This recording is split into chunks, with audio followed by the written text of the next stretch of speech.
यह Kargil war memorial Kargil युद्ध शहीदों की याद में नवंबर 2004 को बनाया गया था।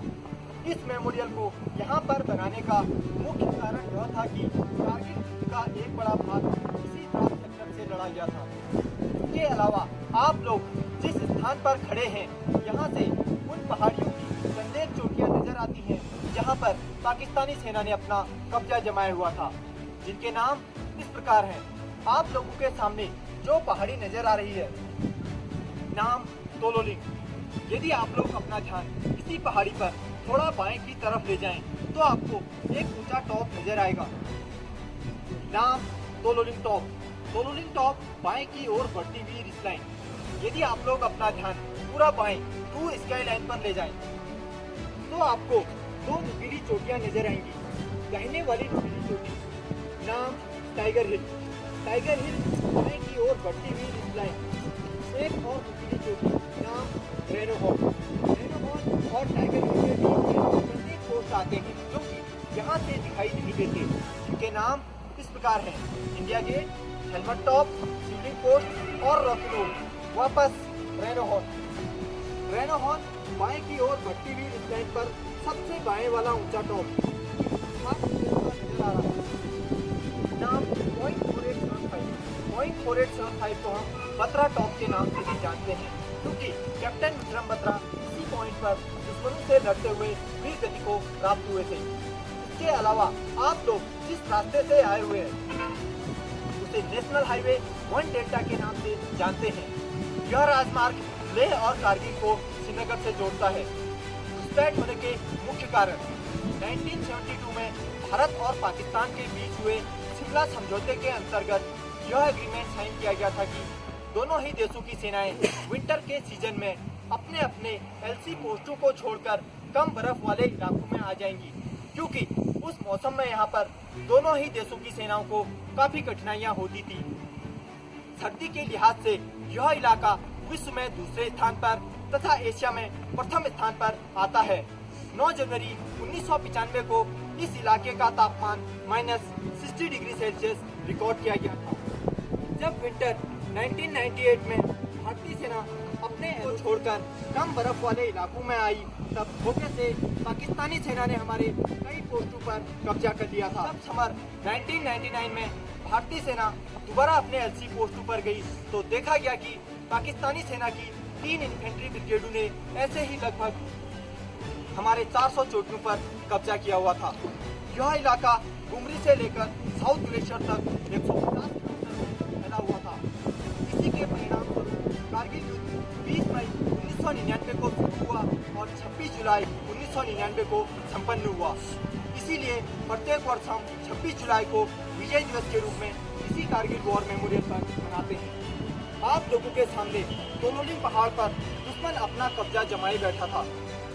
भारतीय सेना की ओर से तोलोलिंग पर दोबारा कब्जा करने के लिए 18 ग्रेनेडियर बटालियन को डिटेल किया गया। बटालियन ने ऑपरेशन को लॉन्च किया, परंतु दुश्मन की मजबूत पोजीशन और प्रभावशाली फायर के कारण बटालियन की मूवमेंट को रोक दी गई। यह मूवमेंट केवल अंधेरी रात और खराब मौसम में ही सफल रही। कई दिनों के प्रयास के बाद 18 ग्रेनेडियर बटालियन अपना फॉर्म बेस बनाने में सफल रही। भारतीय सेना की ओर से 18 ग्रेनेडियर बटालियन का साथ देने के लिए 2 Rajputana rifles, 13 Jammu and Kashmir rifles, 18 Garhwal rifles और 1st नागा बटालियन को डिटेल किया गया। सभी बटालियनों ने अच्छी प्लानिंग और तालमेल के साथ 20 मई 1999 से लेकर 24 जून 1999 तक चले संघर्षपूर्ण मुकाबले में अलग अलग दिशाओं से दुश्मन पर हमला किया, दुश्मन को मुंहतोड़ जवाब दिया, साथ ही तोलोलिंग पहाड़ पर दोबारा अपना कब्जा स्थापित किया।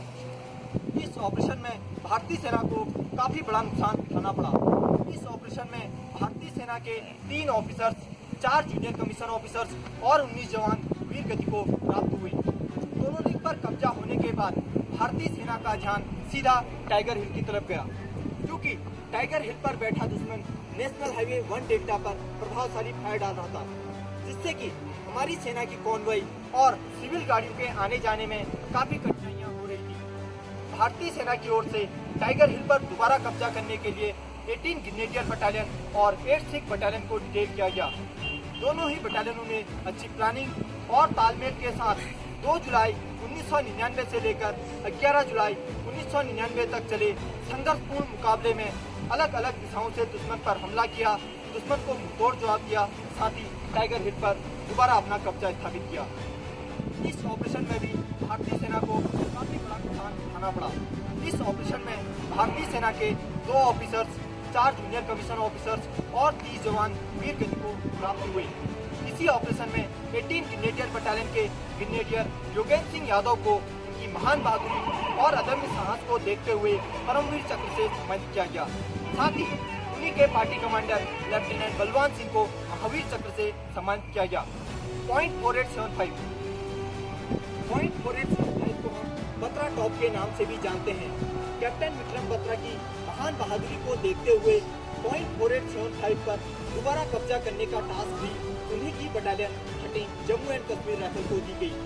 इसी के दूसरे फीचर पीपल 1 वेस्ट बैंक को कैप्चर करने की जिम्मेवारी 17 जाट बटालियन को दी गई।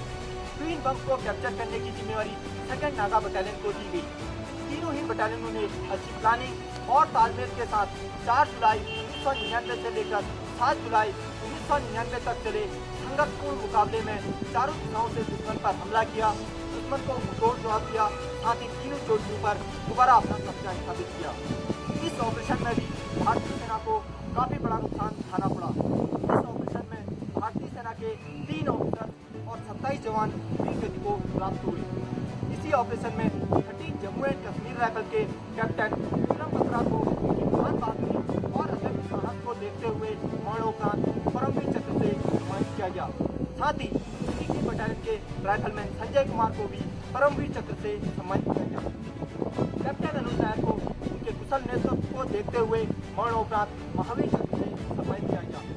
इसके अलावा जिन जिन बटालियनों ने इस कारगिल युद्ध में हिस्सा लिया, उन सभी बटालियनों के ऑफिसर्स, जूनियर कमीशन ऑफिसर्स और जवानों ने भारत माता की रक्षा करते हुए अपने प्राणों की आहुति दी है। उन सभी शहीदों के नाम इस कारगिल वॉर मेमोरियल के द्वार पर सुनहरे अक्षरों पर दर्ज किए गए हैं। यह कारगिल वॉर मेमोरियल कारगिल युद्ध का गवाह है। इस पूरे कारगिल युद्ध में भारतीय सेना के 559 सैनिक शहीद हुए और 1536 सैनिक घायल हुए। आप लोगों के बाएं 1947 से लेकर अब तक कारगिल युद्ध के अलावा इस इलाके में जितने भी सैनिक शहीद हुए हैं, इन सभी शहीदों की वीर भूमि तैयार की गई है, जिसे आप लोग देख सकते हैं। आप लोगों के दंगे मनोज पांडे गैलरी के अंदर उन सभी बटालियनों की हिस्ट्री जिन्होंने इस ऑपरेशन में हिस्सा लिया, ऑपरेशन विजय के फोटोग्राफ, पाकिस्तान आर्मी के कैप्चर्ड वेपन, एमुनेशन, इक्विपमेंट और डॉक्यूमेंट डिस्प्ले किए गए हैं, जिन्हें आप लोग देख सकते हैं। आप लोगों के सामने नेशनल फ्लैग, पोल की लंबाई 100 फीट, फ्लैग का size 37 by 25 feet, flag foundation of India द्वारा 26 जुलाई 2012 को विजय दिवस की 13वीं वर्षगांठ पर उपहार स्वरूप भेंट किया गया। इन सभी शहीदों के बलिदान को किसी भी शब्दों में बयां नहीं किया जा सकता। हम इन्हें सलाम करते हैं, यह देश इन्हें सलाम करता है। अंत में मैं आप सभी से यही गुजारिश करूंगा, आओ झुककर सलाम करें उन्हें जिनके मुकद्दर में मुकाम लिखा होता है। बड़े ही खुदकिस्मत होते हैं वो लोग जिनका लहू वतन के काम आता है। जय हिंद।